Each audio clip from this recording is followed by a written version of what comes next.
29 Extremely Strange Cars. Some people say that today's cars are boring. Certainly, when one observes a traffic jam half full of medium-sized crossovers, we sometimes have to agree. This story is not, however, about crossovers, rather it's about the oddest, strangest and downright weirdest cars that have ever been made. Let's take a look. Layat Helica. In 1909, Frenchman Marcel Layat aspired to build an aircraft but ran out of money, so instead turned his hand to produce a plane without wings, and the Helica was born. Made of wood, it was light and quite efficient in its own way and could hit 106 miles per hour, but although interest was high after it appeared at the 1921 Paris Motor Show, just 30 were ever built as production was tricky. Just 4 of them survive today, it seems. Tesla Cybertruck. Before Elon Musk unveiled his new EV pickup in concept form, most envisioned it would resemble a slightly more streamlined F-150 or Silverado. But no, it resembled something that has possibly traveled to this planet from Mars. Given its creator's apparent obsession with that planet, that may well have been the point. We await with bated breath what the version people will actually be able to buy will look like, but it probably won't be boring. Fiat Multipla. The first Fiat to carry the Multipla name was the 600 Multipla of 1956, a tiny 3,531 mm long machine that theoretically could carry 6 people and can reasonably make a claim to be the world's first MPV. The Multipla of 1998 was in many ways also ingenious. It too was a 6-seater, carrying this off by having 2 rows of 3 seats, astonishingly clever packaging in a car less than 4 meters long. But its looks were controversial to say the least, and it seems even Fiat were taken aback as the 2004 facelift toned that appearance down by 80%. Stout Scarab. Fiat may have a claim to be the maker of the first mass-produced MPV, but America's Stout arguably got there even earlier, albeit with a car that didn't even make double figures in production terms. But just look at it, imagine the impact it made when the world first saw it in 1932. Incredibly aerodynamic, it featured a unibody aluminum chassis and a Ford flathead V8 engine at the back, allowing for plenty of space for 6, but marketed as an office on wheels, albeit an extremely expensive one, and that did for it commercially. Designed by John Charda, father of Tom Charda, another noted car designer, this is another weird car that we must also respect for its sheer chutzpah. Reeves Overland Octoauto. Indiana's Milton Reeves had been one of America's earliest tinkerers of horseless carriages, and was an inventor of various early engine technologies. But in 1910 he tackled a key problem with driving at the time: appalling road surfaces. So he took a 1910 Overland and added 4 wheels. The theory was that the extra wheels would smooth out the ride, much like how multiple wheels did on trains, and all 8 wheels steered. The Octoauto was indeed comfortable, but also very long, 248 inches to 6,300 millimeters, complex to build and thus pricey to buy. With no customers, Reeves lopped off one axle to make a 6-wheeler, but that didn't work either, and Reeves returned to his engines. Dymaxion.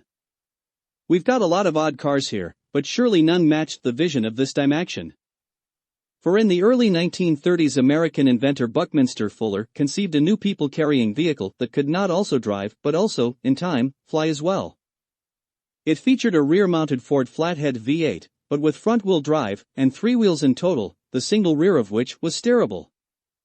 This enabled party tricks. It could move to 90 degrees, allowing the car to rotate, but also made it very hard to control its speed, as an early test driver discovered to his cost when he died in a crash, and the flying ambition was dropped.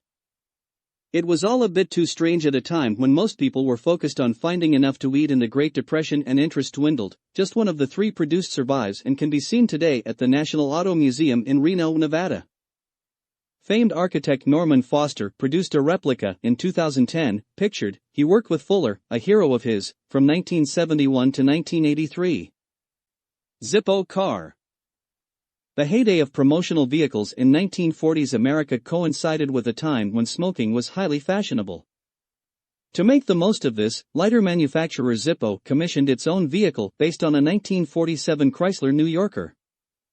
The center section was a scale replica of one of its famous lighters, complete with flip-top and flame. The height of the Zippo car meant its drivers had to be very careful when approaching bridges, but that didn't stop them taking the car to all 48 contiguous states of the U.S. The original Zippo car disappeared without trace in the 1950s, but Zippo recreated it in 1998 based on another Chrysler New Yorker. Volkswagen thing. Adolf Hitler co-parented the civilian Type 1 Beetle, but then his fondness for invading other European countries triggered the Second World War, forcing it to be rapidly morphed into the military Kübelwagen. Volkswagen continued developing it after the war, and the West German Army and other NATO forces ultimately adopted 50,000 of them between 1968 to 1979. VW realized it could have civilian appeal, and started selling the car that was known as Model 181 in Europe in 1971 and America the following year.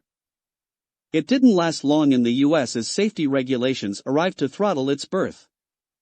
Odd to look at and certainly with an interesting prehistory, but the car surely wins in this story for its name in America, the thing. Nissan Cube. The Cube wasn't a car, it was a mobile living room.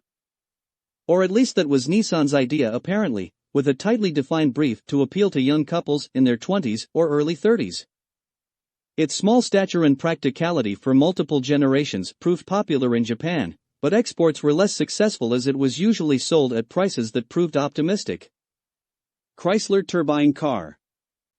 The Chrysler Turbine Car was a concept car produced from 1963 to 1964. All colored in bronze, the Ghia designed and built cars were powered by a gas turbine engine that could run on diesel, unleaded gasoline, kerosene, or even tequila. At full tilt, the engine pumped out 130 brake horsepower, an impressive 425 pounds-ft of torque, and turned over at an extraordinary 60,000 rpm. Of 55 built, 50 were given to the public to test. However, many of them were baffled by the complex starting procedure and unimpressed by its sluggish acceleration, enormous fuel consumption, and noisiness. Chrysler concluded there was little future in the technology and withdrew the cars and junked most of them. 9 are still left, with 2 of them still owned by the company and most of the rest in museums, including one at the Henry Ford in Dearborn, Michigan. Cheeseburger Car. This unappetizing wheeled burger is to be found in Kansas City, promoting the BAP-bracketed food medley that awaits you within the Westport Flea Market, should your cravings remain undimmed. Should that be the case, your 5-patty burger awaits, floating in an ocean of fries.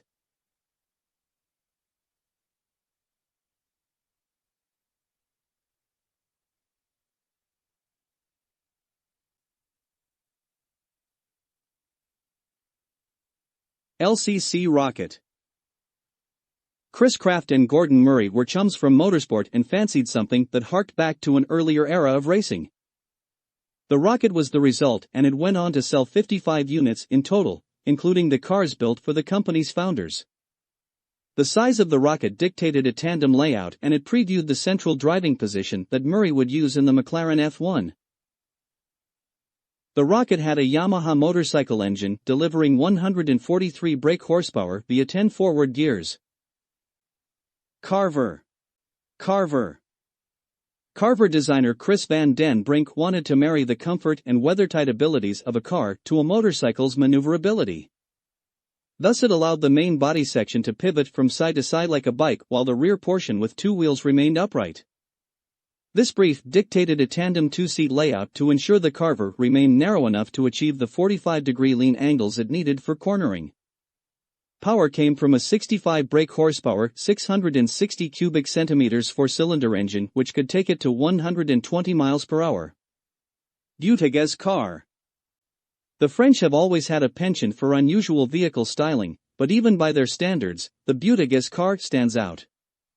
7 of these vehicles were made, each seemingly plumped on a Simca 1000 to provide the propulsion and with the steering modified to allow the driver to sit further forward. The Buttigieg cars were built as part of the tradition of promotional vehicles that make up the Tour de France caravan as it travels around the country each July. To make sure the Buttigieg cars got noticed in this melee, each had loudspeakers above the cab to blare out advertising messages. Nissan Land Glider. Nissan has explored many unusual ways to improve the car, and the Land Glider was another attempt in this search. With electric power, the Land Glider was billed as a zero-emission city commuter car to predate the Renault Twizy by some margin. Unlike the French machine, the Nissan used a tilting wheel designed to mimic a motorcycle's leaning action, which counted against any real prospect of it making it into production. Lamborghini LM002. The LM002 is one of several very powerful off-road trucks built by Lamborghini in the past, and the only one to go into production before the Urus arrived in 2017. The LM002's notably angular body concealed a big V12 engine which drove all four wheels. To put it mildly, this was not exactly the kind of thing Land Rover was building at the time. If an off-road truck seems an odd thing for a sports car maker to have built, remember that Lamborghini originally built farm tractors, and the LM002 could have been a truck produced for the US Army, but the contract went to Hummer instead. Bird's Eye P car. A small P demands a small promotional car, so frozen food firm Bird's Eye based its P car on a go-kart chassis. It uses a Honda engine and was capable of up to 50 miles per hour, which must be terrifying given its shape, center of gravity and tiny wheelbase. The P car is also one of the more recent promotional cars to come on the scene as it was introduced in 2005 and made in London. Volkswagen fans will spot the Beetle headlights, which have been rotated 90 degrees to curve with the round bodywork and camper van bonnet vent. 1968 Oldsmobile/American quality coach Jetway 707. Flying was glamorous and exclusive in the 1960s, and the journey started well before you got on the plane. At least that was the theory, triggering the creation of all manner of very large and often outlandish airport cars, of which the Jetway 707 is perhaps the epitome. Instead of being based on a station wagon or limo, its creators started with an Oldsmobile Toronado personal car instead. Still, the Toronado's standout feature, its front-wheel drive architecture, did make a certain amount of sense to making a limousine, but there was still a heck of a lot of work to do to make this 28-foot-long behemoth capable of carrying 12 to 15 people. 52 were made, and a handful survive today. Glenfrome Facet. The Bristol-based customizer firm Glenfrome built an array of interesting cars in the 80s, including elongated versions of the Jaguar XJ and Mercedes S-Class. But it's probably most famous for a 7-door stretched Range Rover, and then the Facet, also based on the British luxury 4x4. Designed in an extreme way to catch the attention like nothing else, it targeted the Middle East market and combined a Targa roof with various fiberglass body panels. It was enormously expensive, £55,000 in 1983 at a time when that was the average house price in London, but a vaguely impressive 50 examples found homes nonetheless. Tatra T77.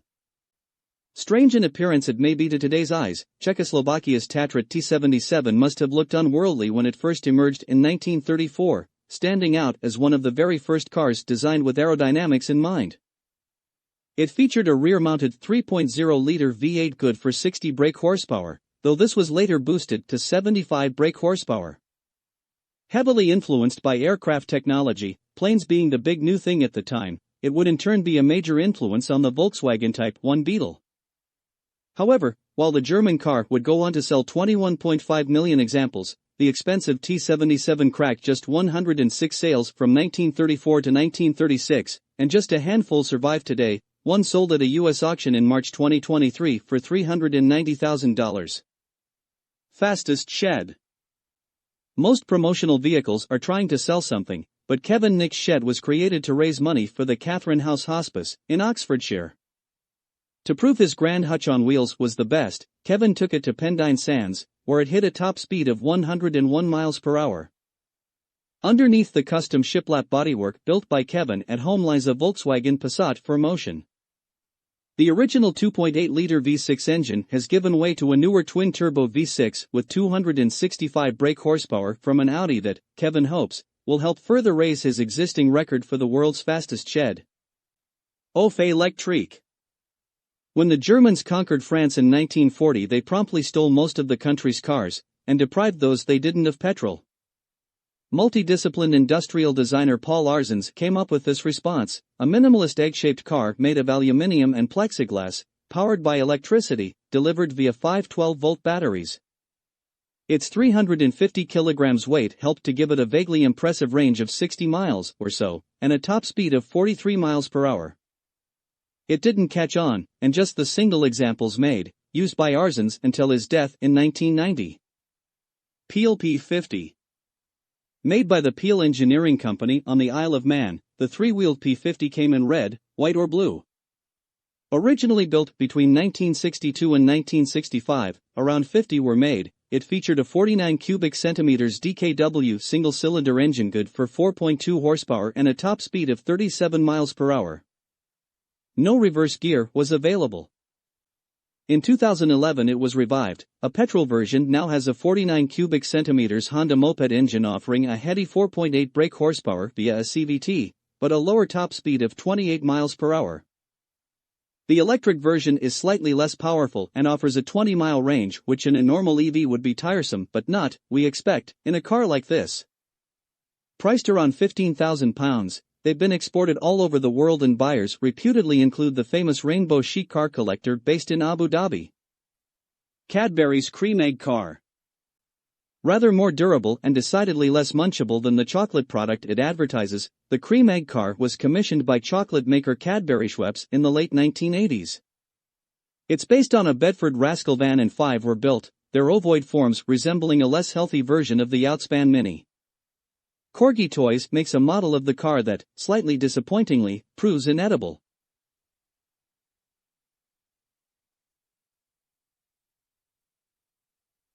Tasco, 1948. Designer Gordon Bierig worked on several Duesenberg and Cord models before he founded the American sports car company, Tasco, after WW2. The company's first and only model looked a little bit like a plane without wings and looked downright weird in 1948, and still does today. It was powered by a flathead Ford the 5.8, modified for better performance. The special remained a one-off. It would have been too expensive to produce, but its T-top roof caught the attention of designers around the world and Bierig patented the design in 1951. He sued GM when Chevrolet released a Corvette with a similar roof design in 1968, and he won, and the idea was later used in the Chevy Monte Carlo, the Nissan 280ZX, and Toyota MR2 among others. Yamaha OX99-11, 1992. One of the rarest and most exotic supercars of an era when makers were pushing boundaries in every direction, the Yamaha OX99-11 borrowed heavily from Formula One technology. That included a central seating position for the driver, but unlike the forthcoming McLaren F1, Yamaha placed its car's passenger right behind the driver. The design made for an unusual appearance for the OX99-11. But that was soon forgotten when the 400 brake horsepower 3.5-liter V12 engine was fired up. It sounded sensational and every bit like a Formula One motor, which was not far from the truth given Yamaha's involvement with that branch of motorsport at the time. Only 3.0x99-11s were ever made as Yamaha realized it would never work commercially. Toyota iRoad, 2013. Building a tandem-seater car is a good way to stand out from the crowd. But Toyota went much further with its iRoad at the 2013 Geneva Motor Show. As well as the 1+1 seating design, the iRoad was a mere 90 centimeters wide, making it as narrow as most motorcycles. This was to give the car city-busting maneuverability, and it also had leaning suspension like a motorbike's to aid stability. Inside, the cabin was slung for 2 but quiet thanks to electric power that gave a range of up to 30 miles on a single charge. Toyota planned to let the residents of Grenoble in France use the iRoad as part of a vehicle sharing experiment. The iRoad made up part of a 70-strong fleet of electric vehicles used in the 3-year study. Outspan Orange.